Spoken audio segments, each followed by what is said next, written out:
Guys, I have moved to Atlanta!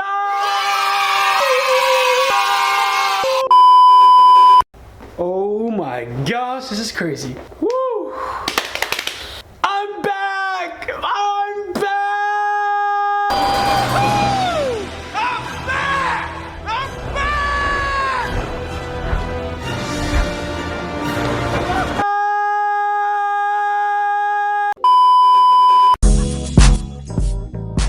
Guess what? We're doing this again, you guys. This weird journey called life. We're walking right now.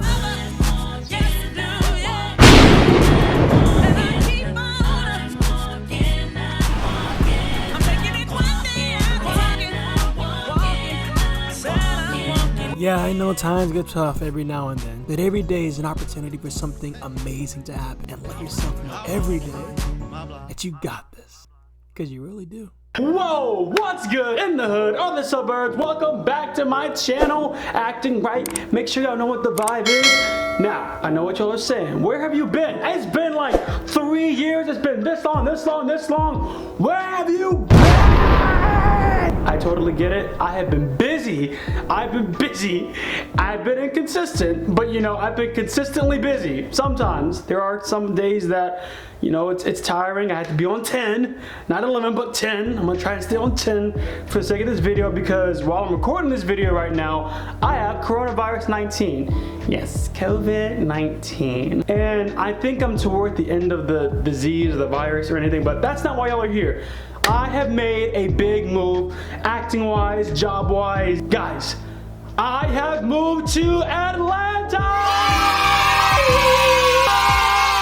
Well, technically Houston, Georgia, but you know, I'm like an hour away from Atlanta, so it kind of feels like I'm in the same acting scene as everything, so yeah. But I'm making this video just to share new beginnings. So many things have changed since I made this move. So many things for good and bad.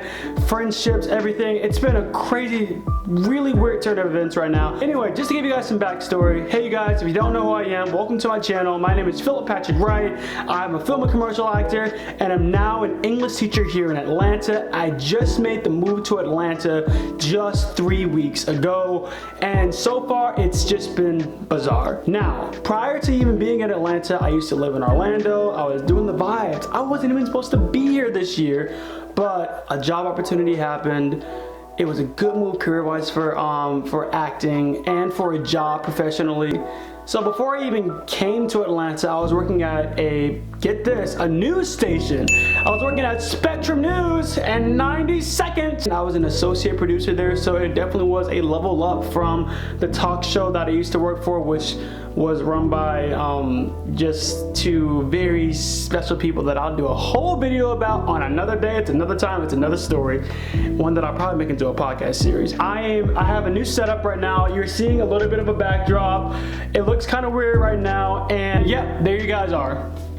So just really quick, I'm in a new setup. So this right here is a basement. Believe it or not, I'm in my aunt's basement. So I have moved, and now I'm doing my own thing here. So I mean, take a look at this. Like, this is like a whole little light stand. This is my self-tape backdrop. I'm actually using my camera, so you guys can't really see the camera I'm using, and the lighting is really not on me right now, but hey, it's gonna get better in a second. But I got my lights, if y'all can see that, and it's a little interesting in here. I got my phone in my chair, but you know, we're gonna make it work. It's about making it work and putting the lighting back on my face right now. Yes, I moved all the way from Orlando to Atlanta, and I am in my aunt's basement. Every actor has their little humbling story, has their little, hey, here's how I got to where I am today, and guess what? I'm taking you guys on that journey with me. So until I start getting paid by my other job, I am currently living in my aunt's basement, and I'm super grateful for that. Anyway, a lot of things have changed since just coming to Atlanta, and I say that with a bittersweetness. One thing I will miss are all my friends from Orlando. So here's a picture of us on my last day. It's a picture right here. My hands might be under, it might be over, but it's gonna be a picture right here.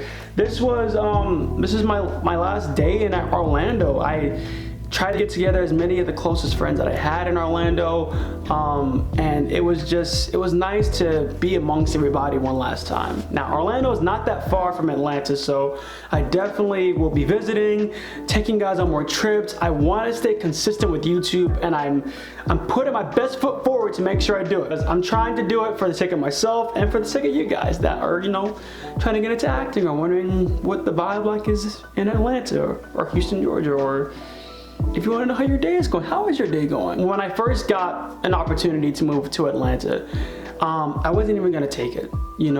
My sister, this is so ironic, but I'm gonna shout her out. My sister, who is now all the way in law school, she's off to Loyola. I'm probably mispronouncing the name of it, but I'm seriously proud of her and everything she's doing. I'm wishing her the best, and she has had a big impact on just me being here today. Let me take you guys back. So, I was in my car watching the last season of Bridgerton, going home to go to the ENT doctor because I had a deviated septum. Here's what it looked like.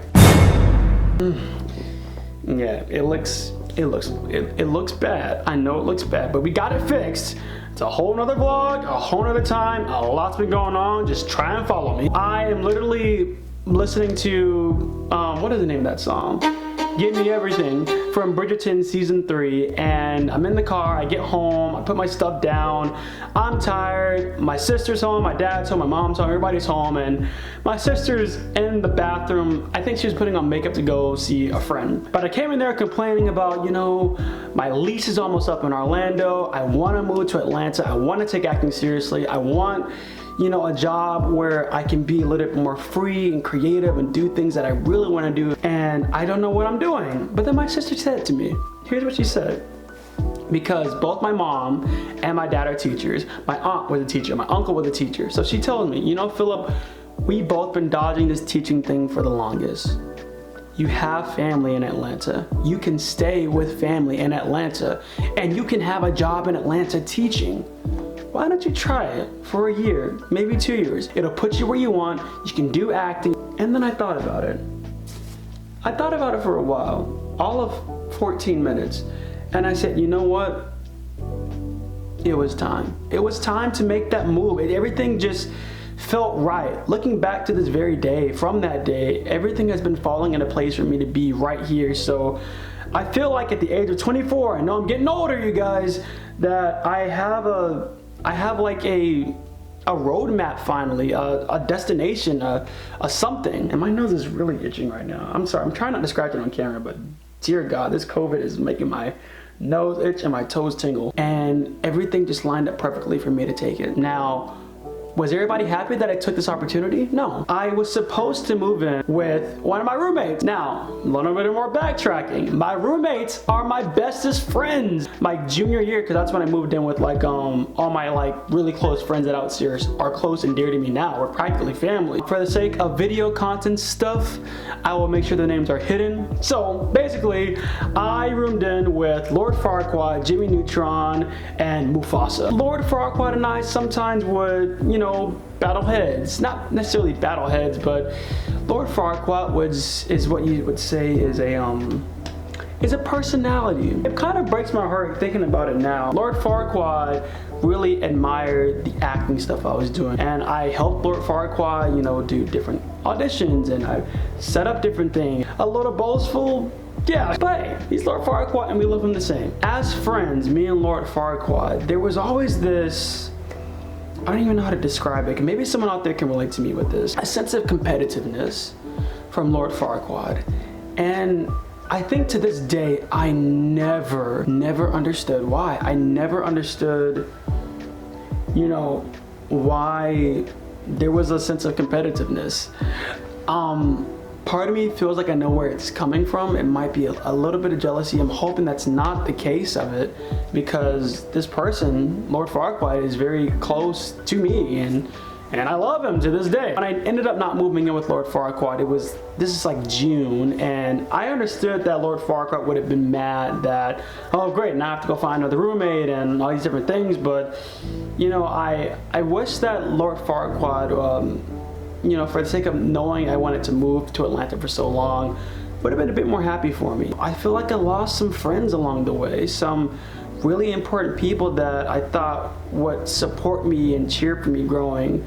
And as it turns out, these are the same people that I hid successes from, that I didn't talk about it, because maybe this is an acting thing, but if anybody out there can relate to me, sharing your successes sometimes, can be seen the wrong way. So that's why, depending on my audience, I try not to do it. But then I realized, the people that will root for you genuinely, if you tell them something successful that you've done, hey, I booked this commercial, I booked this gig, and you already know how hard it is to do that, it feels nice just to be like, you know what, let me celebrate you. I want to celebrate you. I want to celebrate all my friends, acting friends, education friends, anybody that are my friends. I just want to make sure that I show support, and I don't know, it's a little upsetting. But it wasn't even just Lord Farquaad that I feel like I lost a connection with. It was also another very big, important part of my acting career. I trained at this incredible acting studio. It helped me get my first agent. It was just a vibe. And the teacher, I'm just gonna call her Judge Millian Maron. I'm probably mispronouncing her name. Judge Millian from the People's Court was the acting teacher of this studio. And Judge Millian helped me get so far in acting, but so many things have happened. A little bit of backstory with this acting studio thing. The attendance policy for this acting studio that I go to is so intense. And I get why Judge Millian wanted it to be that intense, because she brought the gavel down. She was harsh. She was like a Simon Cowell, but she was brilliant at what she did. Also, it has a big impact on a couple of casting directors.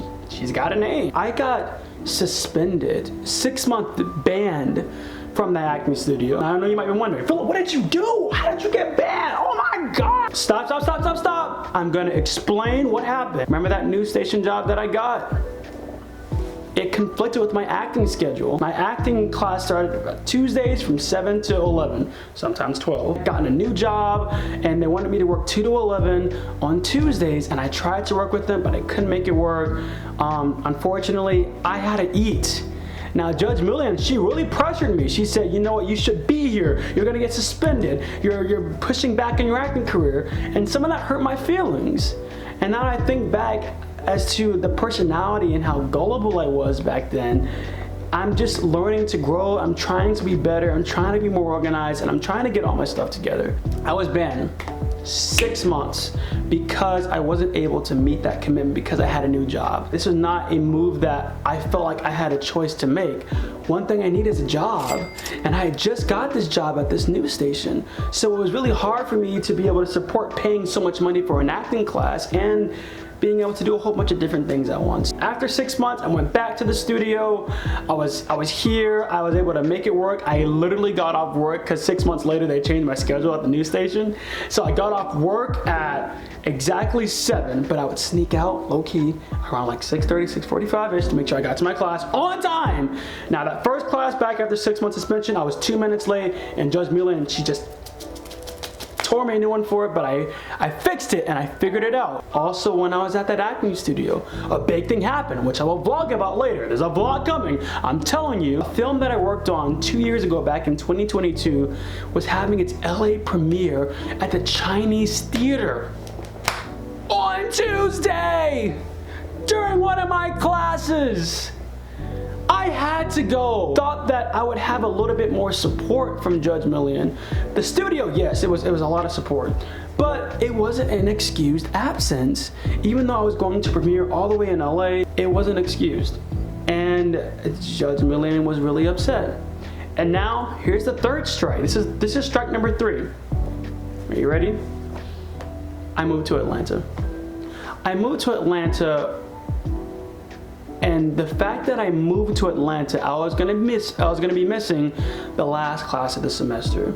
Now, prior to this, I was planning on flying back to Atlanta, or to Orlando, to go to that class.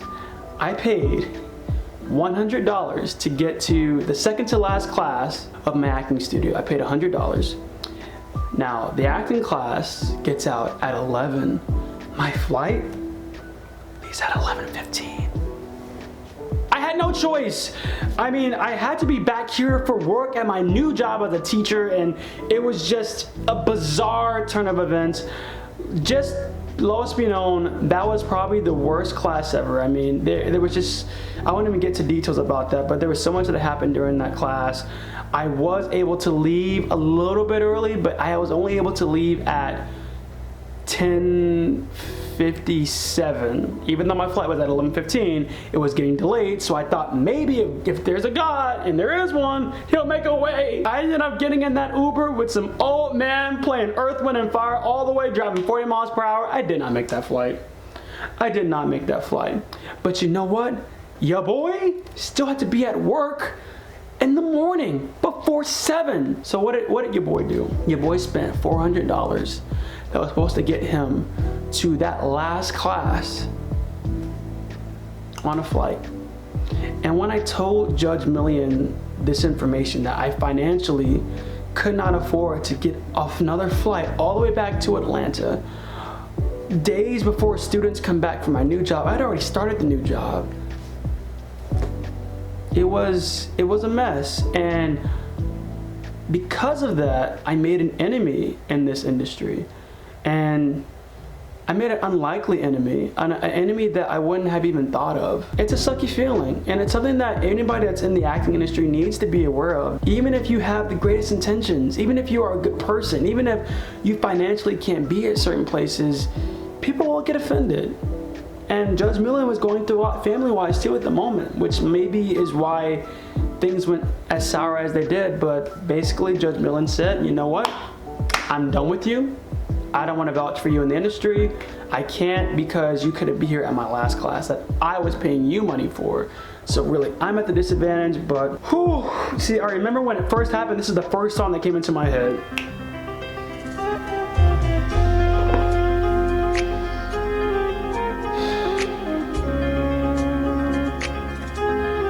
You know, thinking back now, it hurt my feelings, and it still hurts to this day, that someone that I trust in, that was such a big part of who I am today, for us to be cut off like that for mistakes like that, it just, and I know things are gonna be a little bit harder because Judge Million is involved in other casting endeavors too. I might not be getting as much opportunities, but you know what? God has me, and I'm gonna stick with that and take that with me, because no matter what foe is out there that has malice or ill intent to me, I'm pressing forward. I'm here in Atlanta as a fresh start, a new chapter, and I want to take you guys along with me. And that experience was my first ever experience feeling blacklisted by somebody from the industry. Just keep that in mind, future actors, all you people out there that are trying to get into this crazy world. Be humble, be professional, and also watch out for people that really will do things like that to you without knowing the full story. I still love Judge Million to this day, but with time, I'm hoping things will get patched up. I'm just glad that I'm taking all of you guys with me. So, make sure to, you know, where was I going with this outro? I forgot. See, I have been off YouTube so long, I forgot how to do my own outros. That's crazy. Guess what, you guys? There's more Atlanta content to come. There's 1,000 more vlogs from when I was in LA for my first premiere, from when I was on The Weakest Link, which was crazy. I had to vlog that for you guys too. Oh gosh, what else did I do? I was on another film called What Happens in Miami. So much has been happening, and guess what? It's coming to you very soon, because I'm taking it seriously, and now I'm consistent. Anyway, holla at your boy on all social media. That's StayRight32. Make sure you like, comment, don't tag your friend, tag your best friend on all my YouTube videos. Ring that bell for notifications. Shoot that thumbs up. And as always, you guys, as always, do the right thing. I'll catch you guys later. Take care. Bye.